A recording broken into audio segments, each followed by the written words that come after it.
오늘 이 시간에 하나님께서 허락하신 말씀은 민수기 3장 14절부터 39절까지의 말씀입니다. 민수기 3장 14절부터 39절까지의 말씀 우리 함께 교독하도록 하겠습니다. 여호와께서 시내 광야에서 모세에게 말씀하여 이르시되 레위 자손을 그들의 조상의 가문과 종족을 따라 계수하되 1개월 이상 된 남자를 다 계수하라. 모세가 여호와의 말씀을 따라 그 명령하신 대로 계수하니라. 레위의 아들들의 이름은 이러하니 게르손과 고핫과 므라리요. 게르손의 아들들의 이름은 그들의 종족대로 이러하니 림니와 시므이요. 고핫의 아들들은 그들의 종족대로 이러하니 아므람과 이스할과 헤브론과 우시엘이요. 므라리의 아들들은 그들의 종족대로 말리와 무시이니 이는 그의 종족대로 된 레위인의 조상의 가문들이니라. 게르손에게서는 림니 종족과 시므이 종족이 났으니 이들이 곧 게르손의 조상의 가문들이라. 계수된 자 곧 1개월 이상 된 남자의 수요 합계는 7,500명이며 게르손 종족들은 성막 뒤 곧 서쪽에 진을 칠 것이요. 라헬의 아들 엘리아삽은 게르손의 사람의 조상의 가문의 지휘관이 될 것이며 회막에서 맡은 일은 성막과 장막과 그 덮개와 휘문 뜰의 휘장과 및 성막과 제단 사방에 있는 뜰의 휘장의 문과 그 모든 것에 쓰는 줄들이니라.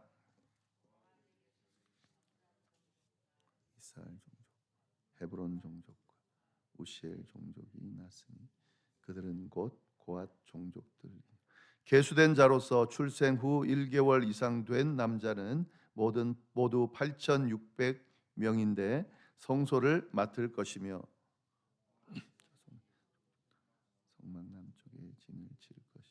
우시엘의 아들 엘리사바는 고핫 사람의 종족과 조상의 가문의 지휘관이 될 것이며 그들이 맡을 것은 증거궤와 상과 등잔 제단들과 성소에서 봉사 쓰는 기구들과 휘장과 그것에 쓰는 모든 것이며 제사장 아론의 아들 엘르아살은 레위인의 지휘관들의 어른이 되고 또 성소를 맡을 자를 통할 것이니라. 무시 종족이 났으니 이들은 곧 무라리 종족들이라. 그 계수된 자 곧 1개월 이상 된 남자는 모두 6,200명이며 아비엘의 아들 수리엘은 무라리 종족과 조상의 가문의 지휘관이 될 것이요. 이 종족은 성막 북쪽에 진을 칠 것이며 무라리 자손이 맡을 것은 성막의 널판과 그 띠와 그 기둥과 그 받침과 그 모든 기구와 그것에 쓰는 모든 것이며 뜰 사방 기둥과 그 받침과 그 말뚝과 그 줄들이니라. 성막 앞 동쪽 곧 회막 앞 해돋는 쪽에는 모세와 아론과 아론의 아들들이 진을 치고 이스라엘 자손의 직무를 위하여 성소의 직무를 수행할 것이며 외인이 가까이 하면 죽일지니라. 모세와 아론이 여호와의 명령을 따라 레위인을 각 종족대로 계수한즉 1개월 이상 된 남자는 모두 22,000명이었더라. 아멘. 네, 민수기 3장 우리가 어제 상반절에 그 제사장의 직분을 맡았던 아론과 그의 자녀들 그리고 레위 자손에 관해서 우리가 쭉 살펴봤는데요.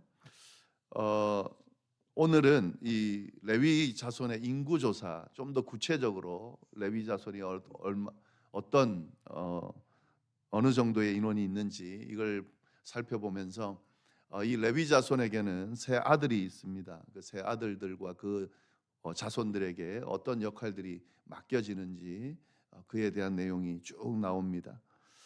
보시면은 일단은 그 하나님께서 모세에게 레위인의 숫자도 계수를 해라라고 명령하는 내용이 14절부터 16절 말씀입니다.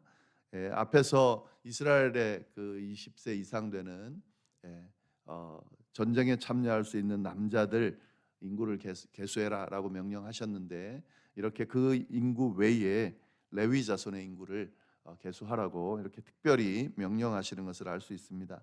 14절부터 16절 말씀을 보시면은, 여호와께서 시내 광야에서 모세에게 말씀하여 이르시되 레위 자손을 그들의 조상의 가문과 종족을 따라 계수하되 1개월 이상 된 남자를 다 계수하라. 모세가 여호와의 말씀을 따라 그 명령하신 대로 계수하니라. 레위 지파의 남자들을 계수하라는 것인데, 근데 여기서 주목할 점은 이 다른 지파들, 이스라엘 레위 지파를 뺀 다른 지파들을 계수하라고 할 때에, 그때의 계수할 대상은 전쟁에 나갈 수 있는 20세 이상의 남자들의 숫자를 계수하라고 그랬습니다. 그런데 지금 레위 지파의 경우는 1개월 이상 된 남자를 계수하라라고 지금 이렇게 이야기하고 있습니다. 이 다르죠. 다른 지파들을 계수하는 것과 레위 지파를 계수하는 것은 좀 다릅니다. 그만큼 이 레위 지파가 특별한 어떤 그 지위에 있다는 것, 또 특별한 역할을 맡길 것이라는 것을 알 수가 있습니다. 지금 이 레위 지파들은 그 역할이 전쟁에 나가는 게 아니거든요. 이 레위 지파의 역할은 쭉 보시면 알겠지만, 하나님의 성막을 섬기는, 또 제사장을 돕고, 그리고 성막을 지키는, 또 성막을 관리하는, 그런 성막을 맡은 그런 역할을 감당하는 그런 그 역할이 맡겨지는 그런 직분입니다. 그렇기 때문에 지금 전쟁에 나갈 사람을 뽑는 게 아니죠. 이 성막을 섬기는 인원을 지금 이야기하기 때문에 뭐 20세 이상이 될 필요가 없는 거죠. 그래서 1개월 이상이 되면 도울 수 있다, 이 일을 역할을 맡을 수 있다라고 그렇게 생각했기 때문에 그 계수를 하라고 이야기를 하고 있습니다. 그래서 모세는 여호와의 말씀에 순종해서 즉시 계수 작업을 시작했습니다. 여기서 우리가 좀 주목해 볼 것은 16절에 다시 한번 보면요, 모세가 여호와의 말씀을 따라 그 명령하신 대로 계수했다. 철저하게 이 모세가 막 자기 마음대로 지금 모든 과정을 하고 있지 않다는 것을 우리가 분명하게 알 수가 있습니다.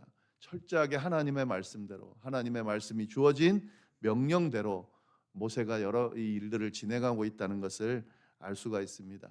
하나님의 일은 철저하게 이렇게 진행된다는 것을 성경이 잘 보여주는데요, 하나님의 말씀대로, 하나님이 원하시는 대로, 우리의 어떤 개인의 생각이나 개인의 필요나 개인을 위해서 하는 것이 아니고 하나님을 위해서, 하나님의 뜻 안에서 이 모든 것들이 진행된다는 것을 분명하게 보여주고 있습니다. 그래서 하나님의 일을 할 때는 끊임없이 하나님의 뜻을 묻는 과정이 중요합니다. 내 생각이 이렇고, 내가 보기에 이렇고, 내 경험이 이렇고, 이런 것들은 사실은 하나님의 뜻과 반하는, 하나님이 원하시는 길이 아니죠. 내 뜻이 하나님의 뜻과 맞을 때도 있지만 내 뜻이 하나님과 맞지 않을 때도 많이 있습니다. 그렇기 때문에 항상 주의해야 될 것은 하나님의 뜻이 뭔가, 하나님이 명령하신 게 뭔가, 하나님의 뜻, 하나님의 명령은 이 말씀 안에 잘 담겨 있죠.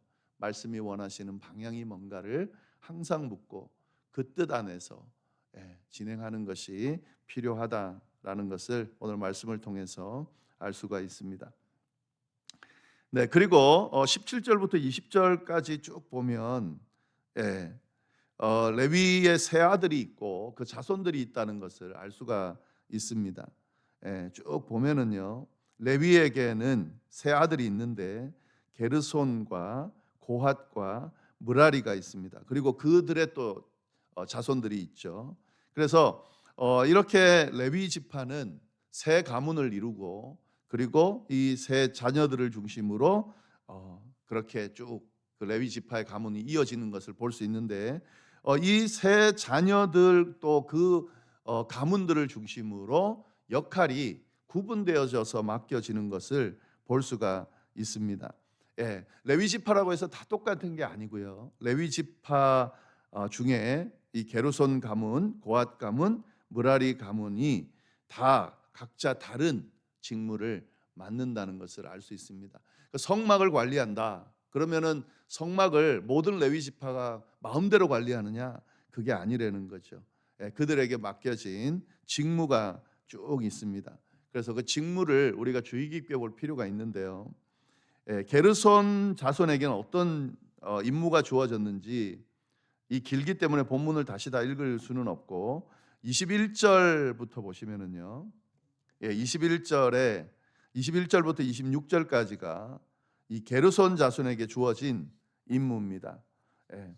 어떤 임무가 주어졌냐면 이 게르손 자손은 계수를 했을 때에 22절 보시면은 7,500명, 7,500명이 있습니다. 그래서 이 7,500명은 성막의 그 중심으로 성막 중심으로 그렇게 배치를 하는데 어디에 진을 치냐면 성막 뒤에 있는 서쪽에 진을 쳐라라고 그렇게 되어 있습니다. 그러니까 레위 지파들도 성막 주변에 진을 치지만 이 세 아들 그 가문에 따라서 다르게 진을 치는데 게르손 자손은 성막의 서쪽에 진을 쳤다 하는 거죠. 그리고 어떤 역할이 맡겨지냐면 회막에서 25절 회막에서 맡은 일은 성막과 장막과 그 덮개와 회막 휘장문과 뜰의 휘장과 및 성막과 제단 사방에 있는 뜰의 휘장문과 그 모든 것에 쓰는 줄들이라. 분명하게 맡겨지죠. 이 게르손 자손에게 맡겨진 것은 회막인데 회막 중에서도 성막, 장막, 덮개, 회막, 휘장문, 뜰의 휘장과 성막과 제단 사방에 있는 뜰의 휘장문. 그러니까 그 막과 문 그리고 줄 이걸 관리하라고 이야기하고 있습니다. 이게 이제 게르손 자손에게 주어진 역할이다 하는 거죠. 그 다음에 고앗 자손에게 주어진 임무 역할은 뭐냐면 27절부터 32절까지 쭉 나오는데요. 28절에 보면은 8,600명입니다. 고앗 자손은 8,600명이고요. 그리고 그들에게 맡겨진 그 역할들을 보면은 그리고 29절에 보면 이 고앗 자손은 남쪽에 진을 쳐라. 게르손 자손은 서쪽에 진을 치고 고앗 자손은 남쪽에 진을 쳐야 된다라고 하고요. 그 다음에 보시면은 31절에 그들이 맡을 것은 증거궤와 상과 등잔대와 제단들과 성소에서 봉사하는 데 쓰는 기구들과 휘장과 그것에 쓰는 모든 것이며 이 고앗 자손에게 맡겨진 역할은 뭐냐면 그 증거궤 아주 중요하죠. 증거궤, 상, 등잔대 그러니까 지성소와 성소에 있는 그 기물들을 관리하라고 쭉 이렇게 임무가 맡겨졌다는 것을 알 수가 있습니다. 그 다음에 므라리 자손들에게 맡겨진 임무 33절부터 37절까지의 말씀인데 34절에 보시면은 모두 6,200명이다. 므라리 자손은 6,200명입니다. 1개월 이상 된 남자 개수를 말하는 거죠. 그리고 그들에게 맡겨진 것은 36절에 보면은 35절 뒷부분에 보면 그들은 북쪽에 진을 칠 것이다. 서쪽 그리고 남쪽 그리고 북쪽. 그 동쪽은 열어놓습니다. 그래서 성막은 동쪽 부분에는 문이 있어요. 동문이 있거든요. 그 문으로만 들어왔다 나갔다 할 수가 있습니다. 그러니까 유일한 문이 그 성막이 문이 네 군데 있는 것이 아니라 동문만 있습니다. 그래서 그 문만 빼놓고 나머지 세 곳에 이 레위 지파의 아들들 중심으로 형성된 그 자손들이 진을 치고 거기서 관리를 쭉 하는데요. 므라리 자손에게 맡겨진 것 36절 성막의 널판, 띠, 기둥, 받침 그리고 모든 기구와 그것에 쓰는 모든 것이며 뜰 사방 기둥과 그 받침과 말뚝과 그 줄들이라. 이렇게 보면은 게르손 자손은 이런 어떤 천, 막, 문 이런 것들을 관리하고 고앗 자손은 기물들, 성물들 있잖아요. 그 성물들을 관리하는 것을 볼 수 있고 므라리 자손들은 기둥이나 줄, 그와 관련되는 줄 이런 것들을 관리하고 있는 것을 알 수가 있습니다. 그래서 이 지파들에게 맡겨진, 이 자손들에게 맡겨진 그 성막의 물건들을 이들이 이동할 때도 그걸 자기네들이, 그 사람들이 이동을 하고요. 그리고 설치할 때도 그 부분을 맡아서 설치하고, 관리할 때도 그 부분을 맡아서 관리하고, 그렇게 되어져 있다는 것을 볼 수가 있습니다. 우리가 이 부분을 통해서 알 수 있는 것은, 이 지금 그 레위 지파에게도 이런 역할들이 아주 잘 이렇게 분산되어서 맡겨지고 있다는 것을 알 수가 있습니다. 그러니까 레위 지파 전부에게 성막을 관리하는, 또 제사장을 돕는 그런 역할이 맡겨졌는데, 이것도 같은 게 아니라는 거죠. 이것도 다 나눠져 있다는 거죠.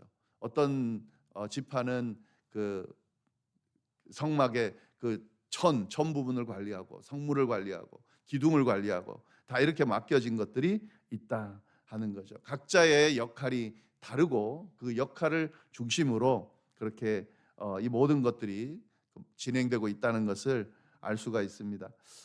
철저하게 이 민수기 내용을 쭉 보다 보면은요, 그리고 이 광야에서 이스라엘 백성들이 쭉 지냈던 모습을 보면, 하나님께서 아주 질서 있게 하나님의 뜻 안에서 모든 것들이 진행되도록 명령하고 이끄신다는 것을 알 수 있고, 그리고 이 질서 안에서 각자의 역할과 임무가 맡겨졌다는 것을, 그리고 위치도 정확하게 맡겨져 있다는 것을 알 수 있습니다. 그래서 이런 것들을 중심으로 이들이 이 역할들을 잘 지킬 때 질서 있게 모든 것이 잘 진행이 되는 거고요. 만약에 이 중에 내가 맡은 일이 마음에 든지 않다든지, 나는 하나님이 명령하신 대로 하나님께서 정해진 질서가 아니라 내 마음대로 하겠다고 한다면 그럼 모든 질서가 파괴되겠죠.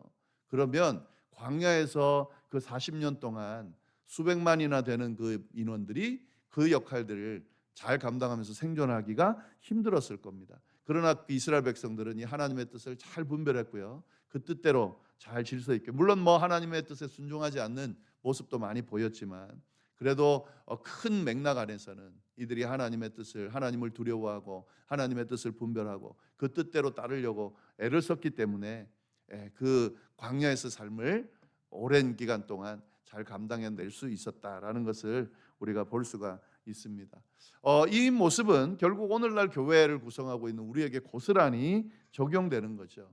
교회 안에 무슨 질서가 필요하고, 교회 안에 무슨 역할이 필요하고, 다 성도니까 다 그냥 무슨 직분이나 역할이나 이런 것들이 필요 없다, 그렇게 말하는 분들이 꽤 많이 있습니다. 그거는 이 직분이 역할이 아니고 마치 지위가 되고 마치 뭐라도 된 것처럼, 그렇게 무슨 비교해 가지고 누가 높고 누가 낮고 누가 중요하고 누가 덜 중요하고 이런 식으로 왜곡됐기 때문에, 그 부정적인 것 때문에 하는 비판이긴 하겠지만, 사실은 이 질서라고 하는 것, 교회 안에서 직분이라고 하는 것, 역할이 맡겨지고 그 역할대로 움직인다고 하는 것은, 그것은 성경이 이야기해주고 제시해주는 그런 어떤 근거 안에서 진행되고 있다는 것을 우리가 잘 알 필요가 있습니다. 각자에게 맡겨진 역할이 있습니다. 재능에 따라, 은사에 따라, 또 하나님의 뜻에 따라 그 맡겨진 역할이 있고, 그 맡겨진 역할을 잘 감당해낼 때 하나님이 그들의 어떤 맡겨진 역할을 감당하는 것으로 인해서 기뻐하고 칭찬하고, 그것으로 인해서 교회가 제대로 돌아가고 또 하나님의 나라가 제대로 세워질 수 있다는 것을 이 말씀을 통해서 우리가 잘 알 수가 있습니다. 한번 이 민수기 말씀 보면서 이 부분을 좀 잘 진지하게 돌아보면 좋겠습니다. 저희 교회 또 지금 새벽기도에 참석하시는 분들은, 또 이 새벽기도의 말씀을 뒤늦게라도 들으시는 분들은 그렇게 잘 하고 계시리라 생각이 들지만, 그럼에도 불구하고 한번 이 사순절 기간 동안 나에게 맡겨진 역할은 뭔가, 나는 그 역할을 잘 감당하고 있는가, 나는 내 그 맡겨진 역할과 전혀 다른 일에 도리어 관심이 많고 다른 일을 더 드러내려고 하려고 하고 있지는 않은가, 그래서 내게 맡겨진 역할이 제대로 진행되고 있지 않고 그것으로 인해서 교회의 질서나 교회가 제대로 세워지는데 어떤 부정적인 영향을 줌에도 불구하고 나는 다른 데도 관심은 있지 않은가, 나는 이 질서가 아니라 내가 하고 싶은 대로 내 뜻대로 하려고 그렇게 나서거나 그렇게 드러내려고 하고 있지는 않은가, 내가 그럼으로 인해서 교회에 부정적인 영향을 끼치지는 않은가, 뭐 이런 것들도 좀 잘 생각해 보면 좋겠고요. 좀 주스르고 이 그 맡겨진 역할들 이런 것들을 잘 돌아보면서 그 일을 잘 감수함으로 말미암아 하나님께서 그 일을 감수했기 때문에 하시는 칭찬이 있거든요. 그 일을 감수했기 때문에 하나님께서 그를 통해서 영광도 받으시고 또 교회도 제대로 세우시는 그런 결과들이 나타난다는 것을 우리가 기억하면서 이런 모습을 잘 돌아보고 바로 세우는 그런 시간이 되기를 바랍니다. 기도하겠습니다. 하나님 아버지 참으로 감사합니다. 오늘 또 귀한 말씀을 통하여서 우리를 돌아보게 하시고 우리의 방향을 또 신앙의 방향을 삶의 방향을 이렇게 또 제시해 주셔서 감사합니다. 우리의 모습을 잘 돌아보게 하시고 우리에게 맡겨진 역할 사명이 무엇인지 보게 하시고 그 일들을 잘 감당함으로 말미암아 하나님의 나라가 확장되고 교회가 바로 세워질 수 있도록 주여 인도하여 주옵소서. 이어서 드리는 개인의 기도와 또 중보의 기도 위에도 함께하여 주시기를 간절히 바라고 살아계신 예수님의 이름으로 기도드립니다. 아멘.